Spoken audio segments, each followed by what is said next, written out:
Bonjour et bienvenue pour ce nouveau journal de la paracha de la semaine, Parachat Lech Lecha, spécial politique. Yitzhak Herzog enterre l'Union nationale. Donald Trump l'hébreu. L'UNESCO cause les séismes en Italie.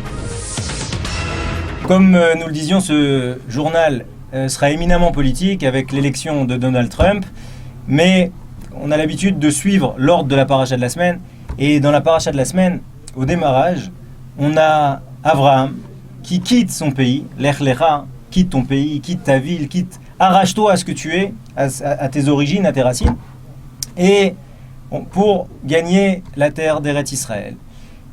Et on voit qu'il est parti avec Lot, son neveu. Pourquoi ? Parce qu'il voulait impérativement s'occuper de ce neveu qui a perdu son père, mais il voulait impérativement lui faire tchouva, parce que Lot était un petit peu éloigné, donc il a pris sur lui, pendant presque 5 ans, d'accord, de se priver de la présence divine, puisqu'on voit que Dieu lui a parlé avant. Pendant 5 ans, il était avec Lot. Il se sépare de Lot, et immédiatement, Dieu lui apparaît.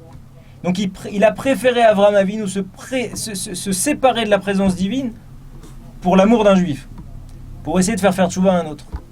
Maintenant, qu'est-ce qui s'est passé ? C'est quoi la raison de leur rupture ? C'est que Lot et Avraham se ressemblaient énormément physiquement. Avraham était très méticuleux quant à au respect de la propriété d'autrui. Ça veut dire qu'il faisait très attention à ce que ses bergers musellent son troupeau, pour pas qu'ils aillent voler d'un autre. Alors que les bergers de Lot disaient, de toute façon, cette terre, de toutes les manières, elle nous est promis. De toutes les manières, Abraham n'a pas d'enfant, donc Lot sera son héritier direct. Donc, on peut laisser paître les troupeaux comme il se doit. Et là, Abraham, contre toute attente, a fixé une limite extrêmement claire. Il a dit non.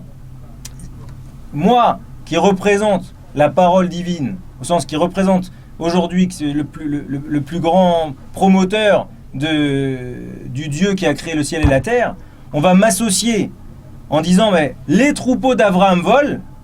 Ça, c'est pas possible. Quelque part, je suis remis en cause dans mon essence. Si je suis remis en cause dans mon essence, il faut tout de suite stopper. Et c'est ce qu'il a fait. Il a dit à Lot, écoute, on va être très clair. Regarde, on a trop de troupeaux pour pouvoir paître ensemble. Ce qu'on va faire, c'est très simple. Prends à droite, je prendrai à gauche. Prends à gauche, je prendrai à droite. Mais on garde toujours des liens de fraternité. Mais en tout cas, Abraham a véritablement stoppé l'histoire. Et de là, on apprend Minatora, le type de conflit qu'il est bon de vivre. C'est-à-dire que les seuls conflits, quelque part, que la Torah valide, c'est les conflits qui sont nécessaires parce que si je ne les mène pas, quelque part, je n'existe plus. On m'a rayé dans mon essence. Et alors là, c'est très intéressant ce qui s'est passé Motzei Shabbat, où la gauche, l'Union nationale, a fêté le 21e anniversaire de l'assassinat d'Yitzhak Rabin. Et il y a eu un grand débat en Israël autour des propos du député Bitan, qui est un député Likoud, qui a dit que l'assassinat d'Yitzhak Rabin n'était pas un assassinat politique. Et là, Yitzhak Herzog, qui est en conflit dans son parti, qui cherche impérativement à récupérer des voix parce qu'il est très très mis à mal à gauche, eh ben, ça fait des mois et des mois qu'il essaie de trouver un accord avec Bibi Netanyahou pour rentrer dans le gouvernement et créer un gouvernement d'union nationale. Eh ben là, il a été très clair ce soir-là. On ne peut pas franchir cette limite. La gauche s'annulerait ou s'annihilerait de dire que l'assassinat de Rabin n'est pas un assassinat politique. Et là, donc, qu'est-ce qu'il a fait ? De la même manière qu'Abraham a dit à Lot, c'est fini, on est obligé de se séparer. De la même manière, Yitzhak Herzog a dit, avec un gouvernement dont le chef ne remet pas en cause immédiatement les propos de son député, on n'a rien à faire. Et ça, c'est le premier message de la paracha. Ensuite, on est obligé d'arriver au titre de la semaine et cette extraordinaire élection de Donald Trump. Pour rappel, il fallait obtenir... le système américain fait que, État par État, chaque État a le droit à un nombre d'électeurs, que les sondages, la presse, même au sein même de son parti, depuis des mois, on prédit sa défaite. Et on était déjà en train de voir chez les Républicains comment on allait pouvoir préparer l'après-Trump, au point que, suite aux dernières vidéos extrêmement limites, le chef du groupe républicain au Congrès s'est désolidarisé. c'est des calculs politiques, hein, en estimant que de toute façon il allait perdre contre Hillary et qu'il ne fallait pas laisser trop de tâches autour de cette élection. Eh bien, comme vous le savez tous, Donald Trump a été élu avec la manière. Alors certes, il faut savoir que Hillary Clinton a recueilli plus de voix au niveau national que Donald Trump, mais par le jeu des grands électeurs, donc, donc en fait c'est une guerre, si vous voulez, une bataille politique d'État en État, eh ben Donald Trump a gagné haut la main, et plus que ça, il a redonné une majorité encore plus forte aux républicains qui aujourd'hui lui doivent un confort politique pour mener des réformes qui est extrêmement large. Alors, c'est quoi le lien avec notre paracha ? Le lien avec notre paracha, il est tout trouvé. On a un personnage qui est apparu à la fin de la paracha de Noah, qui s'appelle Avram. Avram, c'est un homme qui remet en cause l'ordre établi. C'est un homme qui ne peut pas se satisfaire de ce qui existe s'il ne se l'est pas réapproprié. Et donc finalement, Avram, c'est Avram à Ivry. C'est celui qui est de l'autre côté de la rive. Ça veut dire celui qui va contre-courant. Avram, c'est quoi ? C'est l'idée que l'idolâtrie, ça n'a aucun sens. Il faut savoir qui a mis en place cet ordre du monde. Il faut savoir qui gère toutes ces créatures. Et donc ça ne peut être que le Dieu qui a créé le ciel et la terre. Donald Trump, les Havdil, comparaison évidemment extrêmement lointaine avec le chesed d'Abraham, l'abnégation d'Abraham, etc., puisque malheureusement on reste dans du politique et qu'il y a énormément d'intérêts personnels. Néanmoins, on ne peut pas enlever à Donald Trump une chose, c'est que c'est quelqu'un qui a eu peur de personne et qui a été contre tous. Il faut savoir qu'il s'est mis toute la presse à dos. Ça veut dire que sur tous les journaux américains, il y a peut-être eu 5% des journaux qui ont continué à pousser la candidature de Donald Trump. C'est du jamais vu dans l'histoire. C'est du jamais vu. Toute la presse a été contre lui. Tout le système politique a été contre lui. C'est-à-dire que lui, il a dit, attendez, la politique, telle qu'elle a été vue aujourd'hui, on ne va pas la refaire. Et moi qui ne suis pas du sérail, qui n'ai jamais été élu à rien, sauf au concours des Miss, eh ben moi je vais vous réformer tout ça. Et la première chose que je vais faire, je vais déjà rayer tout ce qu'a fait Barack Obama. Et c'est ce qui intéresse particulièrement Israël, dont l'accord qui a été signé avec l'Iran. Donc maintenant, en termes de Moussar, qu'est-ce qu'on va apprendre de cette élection ? Ce qu'on va apprendre de cette élection, d'abord, c'est comment Akadosh Baruch Hu gère le monde. Il y avait un petit bonhomme qui s'appelle Donald Trump, qui a réussi déjà l'exploit d'être le candidat républicain, qui continue encore, par moult péripéties, à déjouer tous les sondages pour devenir le président des États-Unis. Il devient l'homme le plus puissant du monde.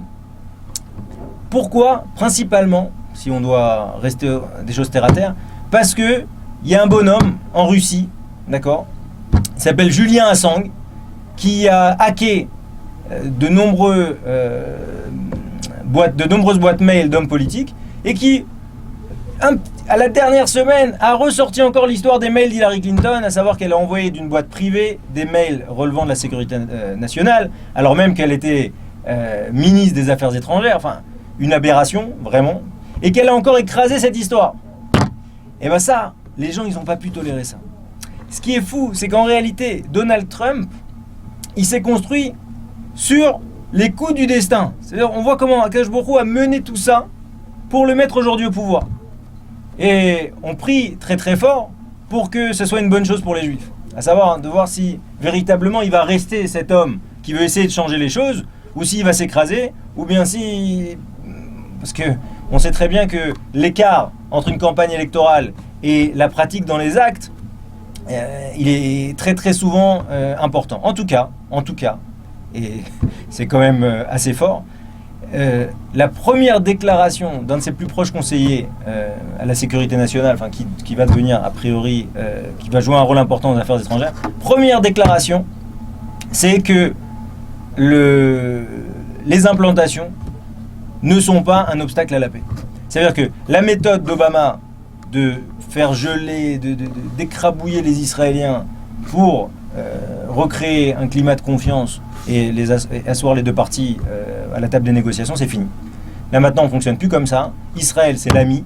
Israël, il faut savoir que Donald Trump, en 2013, il y a des enregistrements qui disent qu'il le montre soutenir Bibi Netanyahou, qui est le big guy. C'est vraiment Bibi Netanyahou, c'est la personne pour qui il faut voter, etc. Avec des collusions énormes entre les deux hommes. Donc on espère que ça amène des bonnes choses à Israël et que ça amène de la bracha au monde entier. Et Bezrat Hashem, au fur et à mesure de ces journaux, on verra comment Akadosh Baruch Hu, qui tient dans ses mains, comme c'est expliqué dans Michelet, le cœur des rois, on va voir ce qu'Akadosh Baruch Hu va lui intimer de faire, Bezrat Hashem, au fur et à mesure du temps. Alors, pour finir ce journal, la déclaration un peu tonitruante de Ayub Kara. Alors, qui est Ayub Kara? C'est un ministre délégué aux affaires étrangères du Likoud, et il a cette particularité que c'est un ministre druze. Ayub Kara est un druze. Pour ceux qui ne connaissent pas les druzes, c'est une issue de la religion musulmane, une espèce de petite secte qui représente 3% en gros de la population israélienne. Ils sont vraiment dans le nord d'Israël, et ils sont pour la plupart très pro-israéliens. Et il a fait une déclaration au Vatican suite au séisme à la série de séismes qui ont secoué l'Italie la semaine passée. Il a fait une déclaration, alors même qu'il était encore au Vatican, en disant que c'est la main de Dieu, et ce qui est arrivé, c'est pour punir le monde qui a laissé déboulonner, défaire, massacrer le lien éternel qui existe entre le peuple juif et Jérusalem. Évidemment, c'est le vote de l'UNESCO, intimé par les Palestiniens, qui fait que finalement on se retrouve avec une majorité de gens de pays qui ont validé une résolution de l'UNESCO, c'est-à-dire de l'ONU, un des organes de l'ONU, disant que le lien éternel entre Jérusalem et les Palestiniens était absolument exclusif. Contre l'avis du Vatican, mais en tout cas, quelque chose d'extraordinaire. Alors maintenant, ce qui est beau, c'est que ce soit un druze qui aille chez le pape lui dire que le lien entre les Juifs et Akadosh Baruch Hu et Jérusalem est éternel. Et donc ce peuple élu, qui doit aller dans ce lieu élu, on ne peut pas aller contre. Et ça, c'est la paracha de la semaine. Il y a marqué que Pharaon, il a enlevé Sarai. La femme d'Abraham. Et il a été frappé par des anges. Ils ont tous eu des furoncles dans sa cour, etc., etc. Et là, il a dit, mais c'est la main de Dieu, ça. Ça, c'est à cause de Sarai. Ça veut dire que c'est la faculté, c'est exactement ce qu'on essaye de faire chaque semaine, de voir comment Akadosh Baruch Hu, Bereshit bara Elohim, comment Akadosh Baruch Hu organise le monde, structure le monde pour et par rapport aux Juifs et en fonction des Juifs. Et on dit qu'à la fin des temps, au moment de Yemot HaMashiach, c'est un temps de grand birour, de grande séparation, de distinction. Ça va être très clair. Il y aura deux camps, ceux qui ont été favorables aux Juifs, ceux qui ont été contre les Juifs.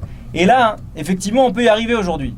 Avec Internet, avec les réseaux sociaux, etc. Chacun donne son avis.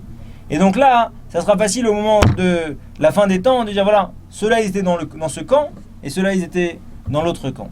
Voilà, ce qu'on se souhaite, Bezrat Hashem, c'est d'observer le monde qui nous entoure, de voir ce qu'Akadosh Baruch Hu nous envoie comme message, et de devenir véritablement acteur en répondant à ces messages dans une idée toujours de s'améliorer, de se perfectionner, parce que il faut se rappeler qu'on n'a personne d'autre sur qui s'appuyer que Avinu Sheba Shamayim.